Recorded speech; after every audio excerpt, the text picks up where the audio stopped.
नमस्ते बच्चों, कैसे हैं आप।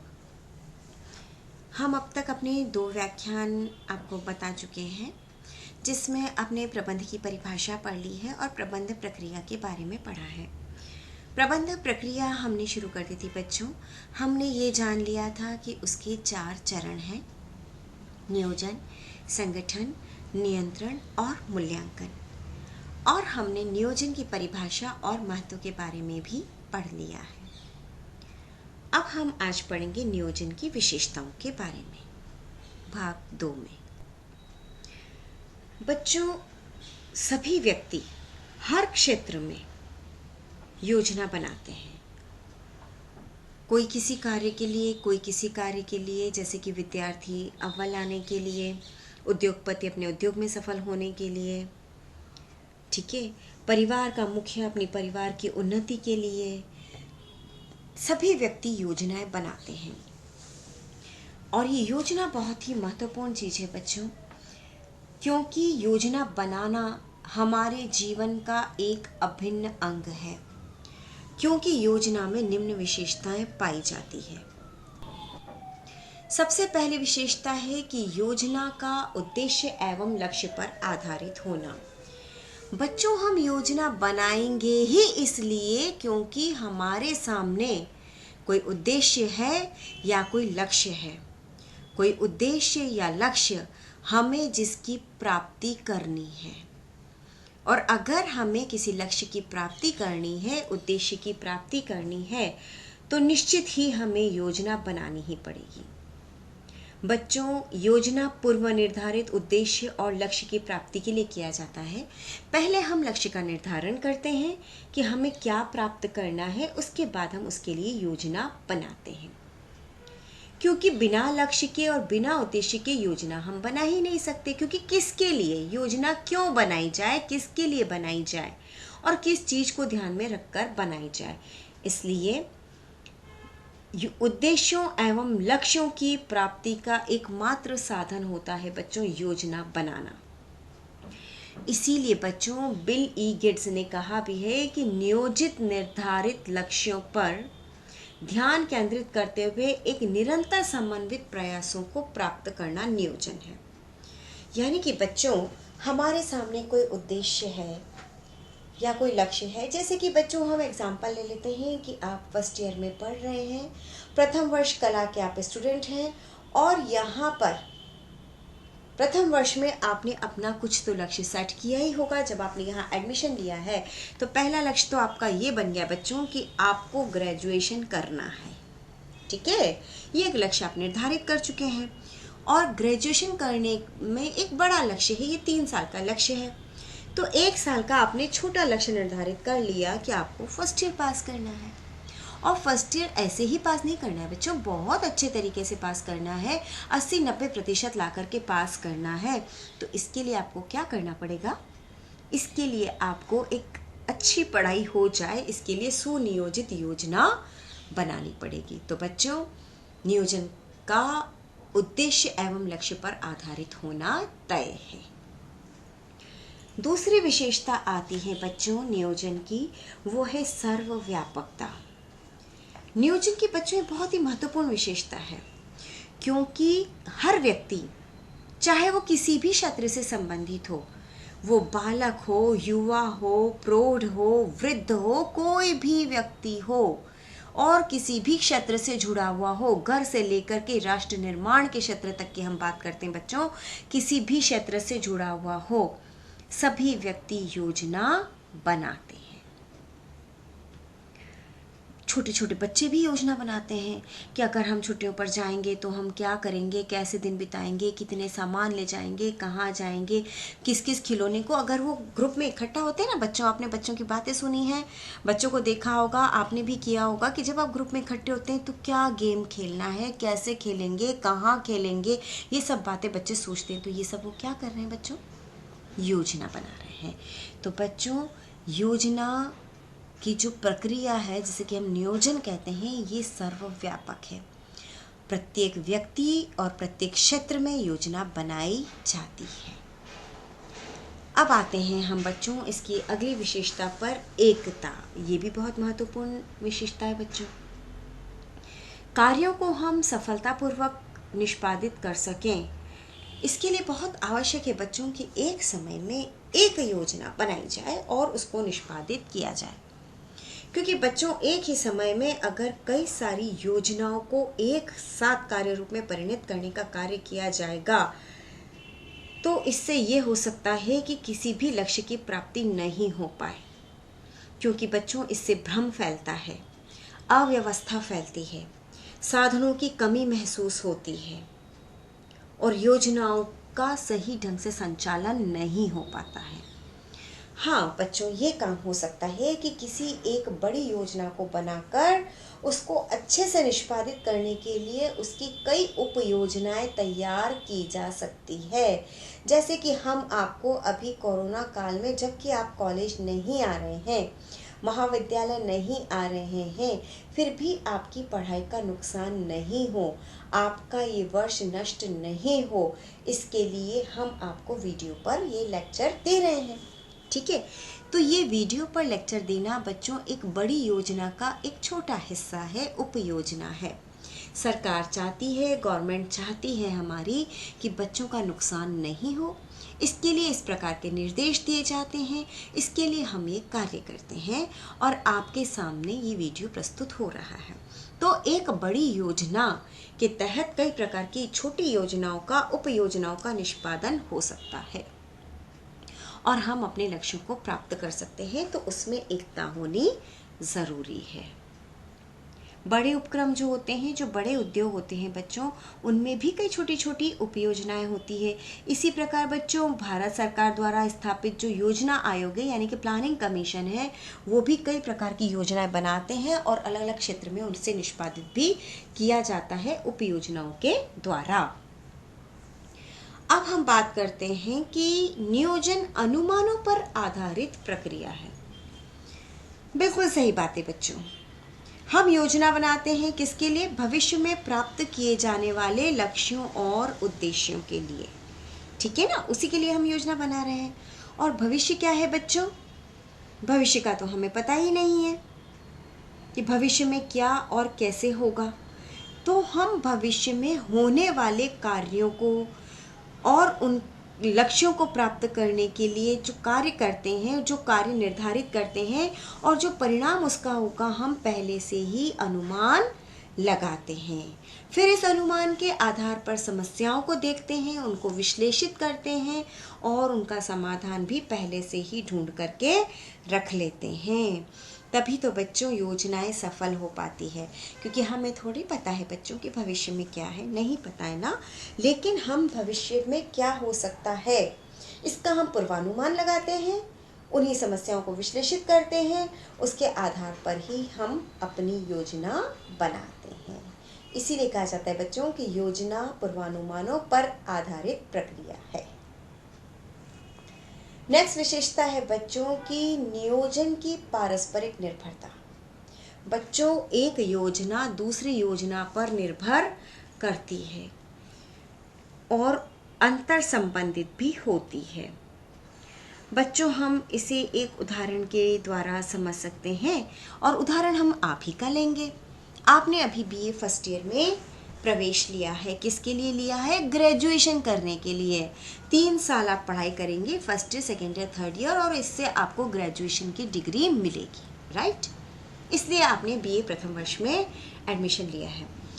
तो बच्चों आप सोचिए कि आपने ग्रेजुएशन करने के लिए जो लक्ष्य निर्धारित किया है वो आप लोगों का लक्ष्य हो सकता है कि 80 से 90% के बीच तो मुझे प्राप्त होने ही चाहिए और आप उसके लिए मेहनत करेंगे। ठीक है, तो वो जो थर्ड ईयर में आपका लक्ष्य है उसके लिए उसकी योजना तो आज से ही बनेगी। आज आप अच्छी पढ़ाई नहीं करेंगे और फर्स्ट ईयर में अच्छा आप नहीं करेंगे, फर्स्ट ईयर में 80-90% नहीं ला पाएंगे, सपोज आप 60 पर ही अटक गए, तो बच्चों ये बताओ कि थर्ड ईयर पर आप 80% प्राप्त कैसे करोगे? यानी कि बात समझ में आई, आज की योजना कल पर निर्भर करेगी, कल की योजना परसों पर, और निरंतर आपकी प्रतिदिन की योजना आपके फर्स्ट ईयर के रिजल्ट को अच्छा बनाएगी। आपके फर्स्ट ईयर की नियोजन की योजना आपके थर्ड ईयर के रिजल्ट को अच्छा बनाएगी। उसमें एग्रीगेट रिजल्ट जब आपका बनेगा, एकीकृत परिणाम, तब उस परिणाम में आपकी आज की योजना उसको प्रभावित करेगी। तो समझ में आया बच्चों, योजनाएं आपस में परस्पर निर्भर भी होती है और अंतर संबंधित भी होती है। नेक्स्ट आता है बच्चों नियोजन की सर्वोपरिता। बिल्कुल सही बात है बच्चों, नियोजन की सर्वोपरिता से आप क्या समझ रहे हैं? सर्वोपरि वर्ड का मतलब समझ रहे हैं बच्चे आप लोग? प्राइमेसी, प्राथमिकता। बच्चों, नियोजन प्रबंध का प्रथम और सबसे महत्वपूर्ण चरण है। यही आपको बताता है बच्चों कि आपका अगला कदम क्या होगा। लक्ष्यों की प्राप्ति के लिए हम बहुत सारी क्रियाएं करते हैं जिन्हें कि हम प्रबंधकीय क्रियाएं कहते हैं, लेकिन सबसे पहली क्रिया जो हम करते हैं वो एक सुव्यवस्थित और समय पर निश्चित की जाने वाली योजना बनती है। बच्चों, बिना योजना के कार्य में सफलता ही नहीं मिल सकती। क्यों नहीं मिल सकती? क्योंकि न तो आपको साधनों का ज्ञान होता है, न आपको सही रास्तों का पता होता है, कैसे करना है, कब करना है, क्यों करना है, किस लिए करना है, किसके द्वारा, कहाँ। इतने जो हजार क्वेश्चंस होते हैं किसी एक लक्ष्य को प्राप्त करने के लिए, उन सभी का जवाब मिलता है बच्चों नियोजन में, योजना बनाने के दौरान। इसीलिए कहा जाता है कि नियोजन सर्वोपरि है, यानी कि सबसे पहले किसी भी लक्ष्य प्राप्ति के लिए जब आप प्रबंध करेंगे तो प्रबंध करने के लिए सबसे पहले आपको क्या करना है बच्चों? योजना बनानी है। समझ में आई? तो नियोजन की सर्वोपरिता। अब हम आप चलेंगे अपने अगली विशेषता की ओर। निरंतर प्रक्रिया है बच्चों, बिल्कुल सही बात है। योजना एक निरंतर चलने वाली, सतत चलने वाली प्रक्रिया है। ये कभी नहीं रुकती, क्योंकि हर व्यक्ति को जीवन में सुख, शांति, संतुष्टि, समृद्धि, बहुत कुछ चाहिए। और वो जो बहुत कुछ है वो क्या है? हमारे लक्ष्य हैं, हमारी आवश्यकताएं हैं। ये कभी खत्म हुई है क्या बच्चों? कभी भी नहीं बच्चों।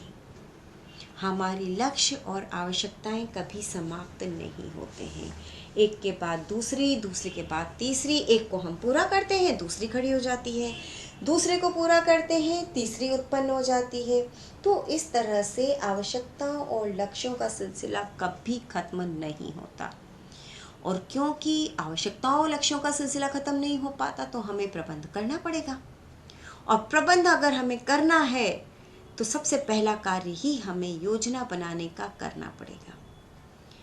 तो क्योंकि लक्ष्य समाप्त होते हैं, खड़े हो जाते हैं, लक्ष्यों के बनने की प्रक्रिया, आवश्यकताओं के उभरने की प्रक्रिया समाप्त नहीं होती। इसीलिए बच्चों, योजना के बनने की प्रक्रिया भी कभी समाप्त नहीं होती, निरंतर चलती रहने वाली प्रक्रिया है। क्योंकि एक लक्ष्य पूरा होगा, दूसरा खड़ा होगा, वो पूरा होगा, तीसरा खड़ा हो जाएगा। इसलिए लक्ष्य को हम निरंतर प्राप्त करते हैं, तो उनको प्राप्त करने के लिए प्रबंध निरंतर करते हैं। और प्रबंध करने के लिए सबसे पहली प्रक्रिया ही योजना है, तो हम योजना निरंतर बनाते हैं। यह एक निरंतर चलने वाली प्रक्रिया है। उसके बाद आता है बच्चों मानसिक प्रक्रिया है, जो कि मैं आपको पहले व्याख्यान से ही बता रही हूँ बच्चों कि प्रबंध एक मानसिक प्रक्रिया है। और अभी हम बात कर रहे हैं नियोजन की, कि यह एक मानसिक प्रक्रिया है। ये एक बौद्धिक प्रक्रिया है बच्चों, क्योंकि इसमें बुद्धि, तर्क, विश्लेषण, स्मरण शक्ति, ज्ञान, विवेक, कुशलता, प्रबंध चातुर्य, कुशाग्र बुद्धि, वाक चातुर्य आदि चीज़ों की आवश्यकता पड़ती है जबकि एक व्यक्ति योजना बनाता है। क्योंकि जब व्यक्ति योजना बनाता है तो नियोजन करता कोई बच्चों मशीन नहीं है, वो इंसान है। उसके समक्ष कई सारे विकल्प, कई सारे रास्ते, कई सारी कार्यविधियां होती है, और वो उनमें से क्या करता है? सर्वश्रेष्ठ का चयन करता है। तो बच्चों, सर्वश्रेष्ठ का चयन कैसे करेगा? बिना ज्ञान, बुद्धि, तर्क, विश्लेषण, दूरदर्शिता, बिना मानसिक योग्यता के यह कार्य हो ही नहीं सकता बच्चों।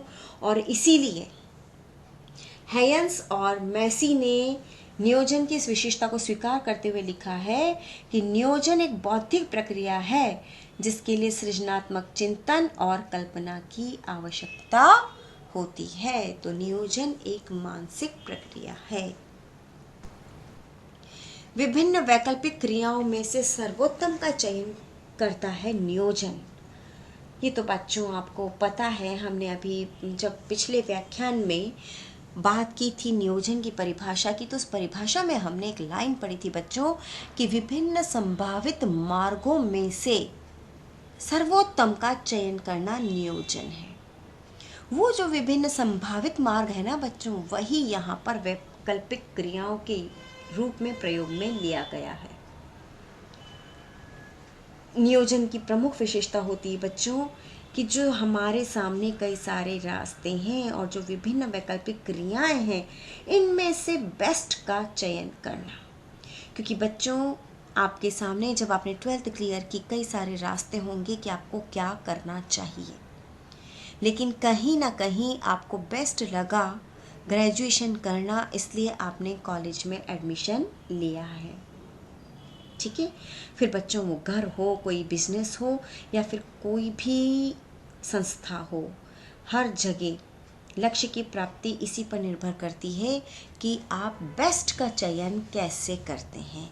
और जब आप योजना बनाते हैं तो कई सारे विकल्पों का, जैसा कि हमने परिभाषा में भी पढ़ा था बच्चों, इन विभिन्न वैकल्पिक क्रियाओं के रास्ते पर आप चलते हैं, योजना के अंत तक उस पर अनुगमन करते हैं और फिर जो आपको बेस्ट लगता है आप उसका चयन करते हैं। तो विभिन्न वैकल्पिक क्रियाओं में से सर्वोत्तम का चयन करना है योजना बनाना।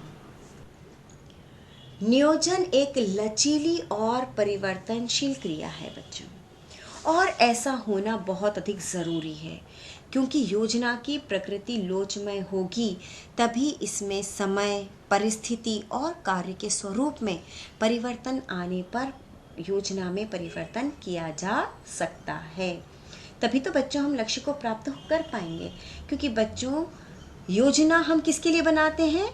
लक्ष्यों को प्राप्त करने के लिए, अर्थात भविष्य में होने वाली विभिन्न कार्यों के लिए हम योजना बना रहे हैं। तो हमें भविष्य का नहीं पता, भविष्य कैसा है? अनिश्चित है, परिवर्तनशील है, तो उसमें कभी भी कोई भी परिवर्तन हो सकता है। और हम पहले से ही किस प्रकार के परिवर्तन हो सकते हैं, किस प्रकार की समस्याएं, किस प्रकार की परिस्थिति उत्पन्न हो सकती है, हम पहले से ही उसके बारे में सोच लेते हैं।